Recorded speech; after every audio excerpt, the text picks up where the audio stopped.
Hello and welcome to the Wolfchase Toyota Insider on the Memphis Tiger Network. I'm Jeff Brightwell alongside Matt Reiser, back from a road trip where it was an outstanding American Conference Series. You won your first conference series, and it's separated by just one run, and that's what you like to see in college baseball, those tight games. I know they're a little nerve-wracking to you, but that was a really good series to see. To be honest with you, Jeff, at this point, it's pretty much the norm, right?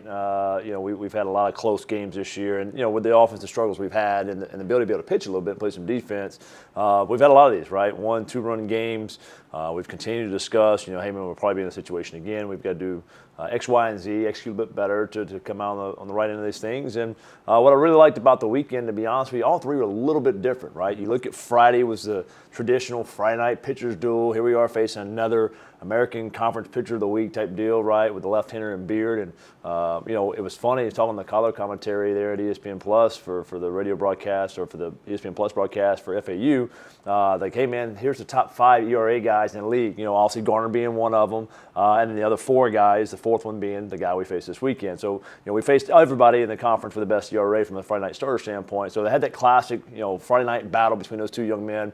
Came up on the short end of the stick. And obviously, a little gut-wrenching, right? We got shut out there Tuesday against Ole Miss, and then only scored 1 there on Friday night. Friday night was a bit more of the arm. Tuesday night a little bit more of us, right? You kind of reflect and look back at some things. But to be able to bounce back there on Saturday, do what we did, had the game where we went back and forth, right? We score, they score, we score, they score. Just keep matching it, right? Hey, man, 1's not good enough, 2's not good enough, 3's not good enough.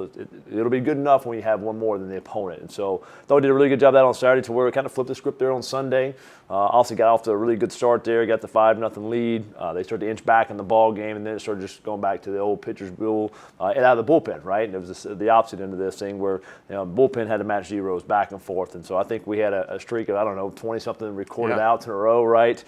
Just couldn't get anybody on base until that final inning. At the top of the ninth, I think we finally got a walk in there. But to be able to match the zeros and do the other side of the coin, right, to match the zeros on the pitcher side out of the bullpen, you had all 3 in it. So for us to come out on the good end of that, 2 out of 3, I thought it was a really good weekend for us against a good FAU club. I know you've relayed to the team as it struggled a little bit the last couple of weeks to embrace adversity, but it was nice because we haven't done it in several weeks, see a series unfold as it's supposed to over a 3-day period. Yeah, exactly right. Well, it was nice to be out there in sunny 75-degree weather, right? Had a little bit of a north wind, which is kind of, I think, odd for Boca at this time of year in April. But, it was good. It was really, really good to get out there, be on your normal schedule, not have to, navigate Mother Nature and, just kind of stick to the schedule. So to be able to go out there, and then, again, we looked it up, right? I think it was 11 2 runs or less losses. And so that's a sign of just not getting a job done and not being confident in what we were doing.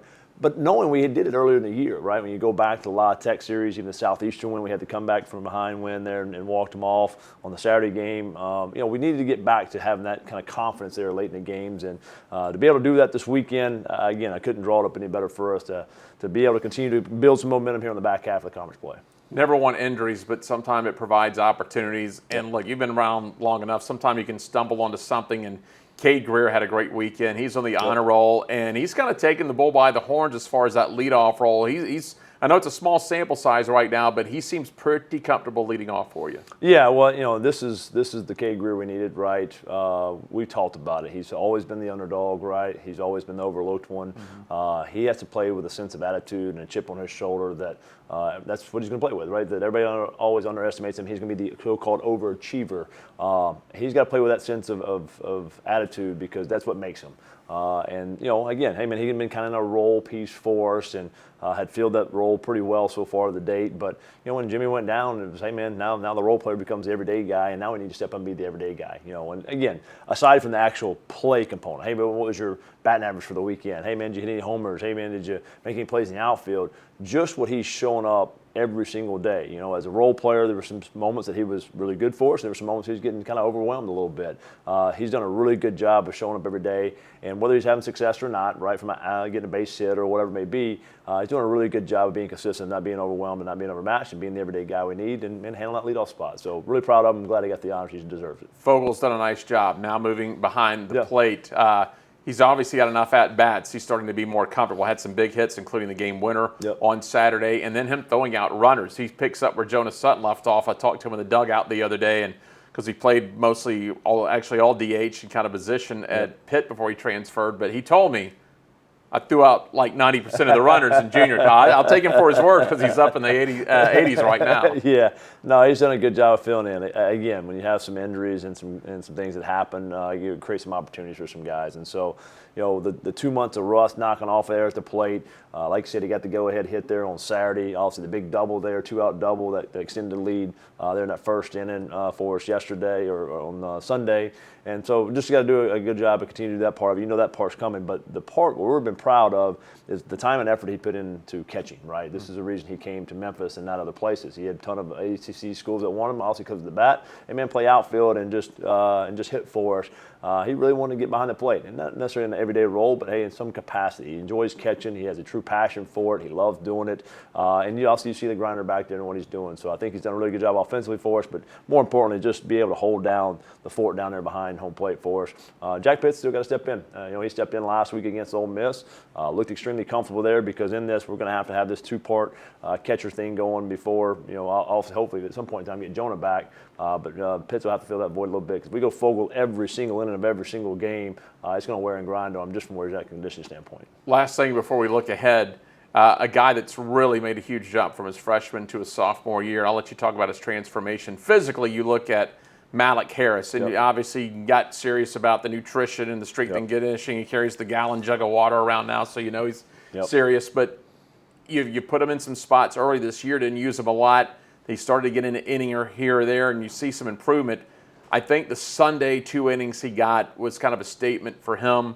I mean, now he comes out of the bullpen, and I think, for lack of a better term, now he's become one of the dudes that you're going to go to. When he comes out, he can get the job done. And personality-wise, really quiet as a freshman. Now one of the most talkative guys. You can tell he's really comfortable here. Yeah, he's getting confident in what he's doing, right? And getting comfortable in his own skin, and so that's good to see. As a freshman last year, he had some moments where he started to grow, and then he reset kind of back to that fresh moment. I thought he made tremendous strides there in the fall for us. When we kind of came out of fall, practice, we were really excited about where he was at with his stuff. Had some things going on, right? Got back from January. You never know how they were going to respond over the break. Really wasn't himself. Just wasn't, and all that stuff he had built over the fall wasn't that same place coming out to shoot. And again, this is a game. Hey man, what have you done for me lately, right? And so, obviously lost out on some opportunities there early because of the preseason stuff that he had done. Wasn't great, wasn't sharp. Just wasn't very confident what he was doing. We were fortunate enough, that we were able to give him some positions there a little bit later, in the year in the non-conference play that we, again, when injuries start to happen, create some opportunities for some other people. When other people don't have success, it creates more opportunities for some other guys. And what Malik did a good job of just recentering. He didn't complicate it. He didn't start asking the question of why. He just went back to work. And so, and made sure he was ready for the next opportunity he would get, knowing that those opportunities come. He saw what we were in position with last year. That's what hopefully these guys continue to see is, hey, man, you never know when your numbers will be called, but when your numbers called, we need to have success. And it's not a tryout, so to speak, right? The tryout part of it, then trying to figure this out, it's been in the fall and the preseason practice. We run you out there, we got confidence you'd be able to go do the job. So, but him to lock in and do what he's done the last couple of weeks for us, obviously has been a great piece for us, and we're going to need going forward as well. All right, you're going to head over midweek game at UCA Central Arkansas, always a solid program. And right now, you're in a situation you want to carry the momentum even into the midweek games right now. Yeah, we've struggled in the midweek games. Let's be honest. Just of where we've shown up and some of the.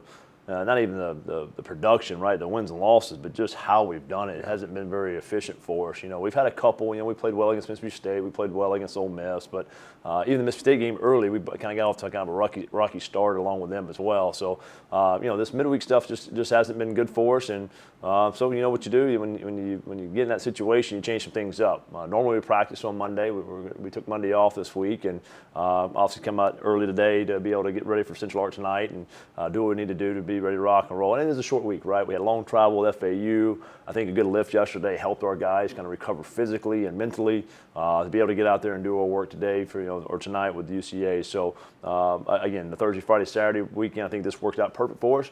And we'll switch it up a little bit to see if this, obviously gets a little bit better performance. Does it translate in wins or losses? We'll see. They're coming off a good weekend as well at Central Ark. They haven't named a starter just yet, and we're talking about going Seth Cox tonight. Again, Caden Robinson's going to be out for us. He had the back back issue last week. We had to pull him out against Ole Miss. So again, this is going to create some more opportunities for more guys in a short week. That we're not going to try to use all the bullpen pieces that we have, right? We'll keep them for the important pieces and important parts, but this is going to create some other opportunities for some other guys. Hopefully, step up for us and give us more innings. Well, you mentioned short week because this weekend, Easter weekend, you go Thursday, Friday, Saturday with Rice, and as the way it sets up now, you start looking at the league standings. There's a little quad group down there with Rice and Memphis and UAB and Wichita State. You still have to play all three of those, which works out very well for you as far as getting down to Clearwater later this year. So this Rice series is really huge for you this weekend at home. Yeah, in every series, man, to be honest with you. Where we're at now, Jeff, we've talked about this. We put ourselves in a position where we have to be day-to-day. We've got to really do a good job of focusing on the now, where the stats are at this point in time, right? They are what they are. The only step that matters now is winning and losing. And so we've got to do a really good job of whatever success, obviously, we have tonight at Central Arc or failures we have at Central Arc. When we get back to work on Wednesday, it is what it is. Same thing for the weekend with Rice, right? We can't start looking at the standings and go, oh, well, if we do this against them, and if they do that, it's going to cloud what and get away from what we need to really focus on, which is ourselves, right? Which is our play. If we play well, if we catch the baseball, we throw strikes, and we execute our offensive plan, we can have a lot of success. And so we'll do a really good job of helping them harness that in and really focus on just being in the now and being in the 24 hours that we need to focus on and what game that may be, and then let everything else, the chips fall where they lay. And last thing about Rice, when you look at them, you look at the record, and you can't look at the record because they made an early season change in their coaching, and it's a very familiar name to college baseball fans. Coach Pierce won at Sam Houston. He won at your alma mater at Tulane. Went to 3 World Series at Texas. He was Wayne Graham's one of his right-hand men when he was an assistant coach at Rice. They're probably going to play with a little bit different attitude than what they started with right now, because I think you look at his track record, probably he'll get that thing going. Yeah, I mean, literally, I think his first game coaching was against FAU when they started up conference play. So nothing like being thrown in the fire, baptized by fire. But you're talking about a veteran. You're talking about one of the best college baseball coaches there in the country. And when you change that energy, Rice is always going to have some talent. I mean, they're never from a lack of ability. Maybe it's from a lack of belief that they've had, that they've kind of fell to the wayside, so to speak, in the last couple of years. But with Coach Pierce coming in, I know his energy. I know him very well. Obviously, like you said, he was in the same league with us when he was at Sam Houston.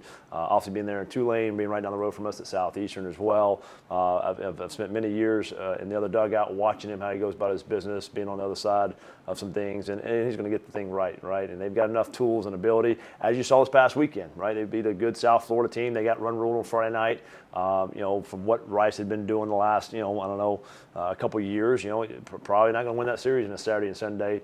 They did a great job of getting right back in there. They whooped them on Saturday and found a way to win on Sunday to win a series. So that's going to be just a different Rice team than what it's been in the last, 18 months. All right. Well, Coach, great to catch up with you. We'll see you at the ballpark. Thank you, Jeff. Go Tigers, go. That is Matt Reiser. I'm Jeff Brightwell with the Wolfchase Toyota Insider on the Memphis Tiger Network.